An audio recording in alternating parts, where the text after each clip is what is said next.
بسم اللہ الرحمن الرحیم۔ السلام علیکم دوستو۔ کہا جاتا ہے کہ کسی علاقے میں کئی سال پہلے ایک بہت سخت طرح کی بیماری چھا گئی تھی۔ اس بیماری کی لپیٹ میں نہ صرف انسان بلکہ چرند پرند سب اس بیماری کا شکار ہو گئے۔ مویشی مالکان بے حد پریشان تھے۔ اسی دوران ایک مسجد کے مولوی نے جمعے کے خطبے میں نہایت یقین کے ساتھ یہ بات بتائی کہ اللہ کا نام لے کر یعنی بسم اللہ پڑھ کر دریا کو حکم دیا جائے تو وہ بھی نافرمانی نہیں کرتا، تو ہم کیا انسان ہیں، ہم بھی اللہ سے توبہ کریں تاکہ یہ بیماری ٹل جائے۔ خطبہ سننے والوں میں ایک چراوا بھی موجود تھا۔ مولوی کی یہ بات اس کے دل میں اتر گئی اور اس بات پر اس کا یقین کامل ہو گیا۔ اس نے واپس آ کر اپنی بکریاں کھولی اور سیدھا دریا کے کنارے پر چلا گیا۔ اونچی آواز سے بسم اللہ الرحمن الرحیم پڑھا اور دریا کو کہا وہ اپنی بکریاں چرانے دوسرے پار جانا چاہتا ہے، اور اس نے دریا سے کہا مجھے اپنے اوپر سے گزرنے دے۔ یہ کہہ کر اس نے اپنی بکریوں کو لیا اور دریا پر چلتے ہوئے دریا پار کر گیا۔ دریا کے دوسری طرف کا علاقہ گھاس پھوس سے بھرا ہوا تھا۔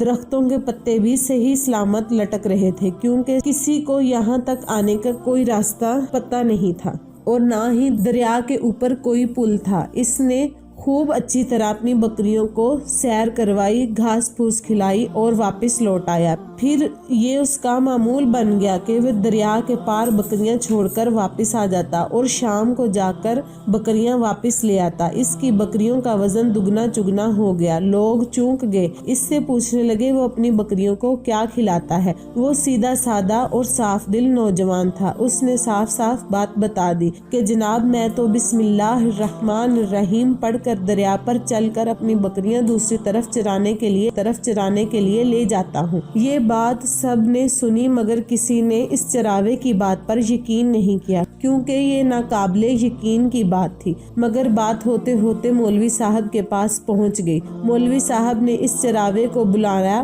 اور سارا ماجرا پوچھا۔ اس چراوے نے مولوی صاحب کو ہی حوالہ بنا لیا کہ مولوی صاحب میں نے تو آپ کا شکریہ ادا کرنے آنا ہی تھا۔ آپ نے جمعے کے خطبے میں جو نسخہ بتایا تھا کہ بسم اللہ کہہ کر دریا کو بھی حکم دو تو وہ بھی انکار نہیں کرتا، تو میں تو آپ کے نسخے پر ہی عمل کر رہا ہوں۔ مولوی صاحب حیرت سے اس کے چہرے کو دیکھتے رہے۔ مولوی صاحب نے کہا بھائی صاحب ایسی باتیں تو ہم ہر جمعے میں کرتے ہیں، فقط ان کا مقصد لوگوں کو ایمان دلانے کا ہوتا ہے۔ مگر بکریوں والا ڈٹا رہا کہ میں تو بس بسم اللہ کہہ کر پانی پر چلتا ہوں اور بکریوں سمیت پانی پار کر جاتا ہوں۔ آخرکار مولوی صاحب نے صبح خود یہ تجربہ، جسے دیکھنے کے لیے چراوے سمیت پورا علاقہ بھی آ گیا۔ مجمع زیادہ تھا۔ مولوی صاحب نے ایک دو بار سوچا کہ انکار کر دوں کہ کہیں ڈوب نہ جاؤں، مگر وہ جو مولوی صاحب کو کندھے پر اٹھا کر لائے تھے اب وہ جوش و خروش سے اللہ اکبر کے نعرے لگا رہے تھے اور مولوی صاحب کے حق میں تعریفیں کر رہے تھے۔ آخرکار مولوی صاحب نے اپنے ڈر کو دور کرنے کے لیے ایک رسی منگوائی۔ پہلے اس سے ایک درخت کے ساتھ باندھ لیا، پھر اپنی کمر کے ساتھ باندھ لیا، پھر ڈرتے ڈرتے ڈھیلا ڈھالا بسم اللہ پڑھا اور دریا پر چلنا شروع ہی کیا تھا، مگر پہلا پاؤں ہی رکھا تھا کہ پانی میں گر گئے۔ مولوی صاحب ڈبکیاں کھانے لگے اور پانی کے بہاؤ میں بہنا شروع ہو گئے۔ لوگوں نے کھینچ کھانچ کر باہر نکالا۔ مولوی صاحب کی اس حرکت نے چراوے کو پریشان کر دیا کہ مولوی صاحب کی بسم اللہ کو یہ کیا ہو گیا، کیونکہ اس کا یہ روز کا معمول تھا۔ اس کے اپنے یقین میں کوئی فرق نہ آیا۔ اس نے بسم اللہ کہہ کر بکریوں کو پانی کی طرف اشارہ کیا اور خود ان کے پیچھے چلتا ہوا دریا پار کر دیا، واپس بھی آ گیا۔ لوگ اسے ولی اللہ سمجھ رہے تھے اور اس کے حق میں نعرے لگا رہے تھے، مگر وہ اللہ بہت بے نیاز ہے، جبکہ وہ انسان سیدھا سادہ تھا، اس لیے اللہ پاک نے اس کا ساتھ دیا۔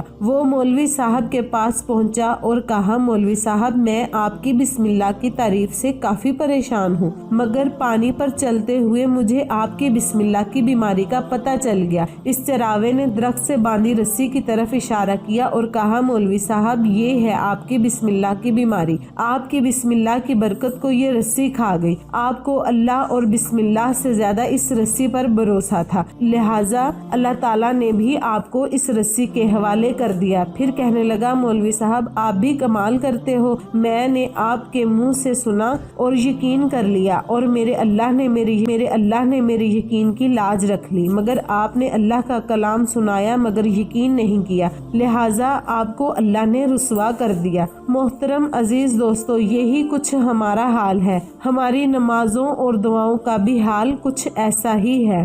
دوستو ہمیں چاہیے ہم سچے دل سے اپنے اللہ پر یقین کریں، اللہ تعالیٰ کی عبادت کریں تاکہ ہماری دعائیں رد نہ ہوں، تاکہ ہمارا اللہ ہماری لاج رکھ لے۔ ہم بھی سچے دل سے اپنے اللہ کو یاد کریں، اللہ پاک ضرور ہماری دعاؤں کی لاج رکھے گا۔ جزاک اللہ۔